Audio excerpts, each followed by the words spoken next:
A good example of this is, let's say that all of a sudden you were not allowed to walk anymore for a whole year.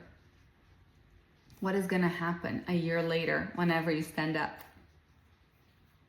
You're going to be super weak. You're very likely to fall over, you know? And what happens to the bones? The bones atrophy.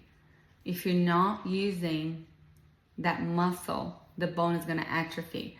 I had a friend one time that told me about he got in a car accident, he broke a leg. So he had to have a cast on his whole leg for a very long time. And by the time he got the cast off, they noticed that the bone atrophied and one leg was shorter than the other. And it's because there was zero muscle movement. So the same thing goes for the face. If you're chewing more on one side, that side tends to grow better than the side that you're not using. Why do we have other whole body asymmetries? Because either you only crawled with one knee, you had, torticollis, or it was easier for one side of the body to move, not the other. And we're always going to adapt. We're always going to adapt to whatever we are given. So as we grow up, you also get used to using that side of the body.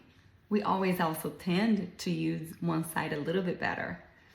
But as little kids, as babies and toddlers, as parents, we're not taught to get the child to move, jumping with both feet, climbing, all of these activities that are just muscle movement are so important to start doing super, super early.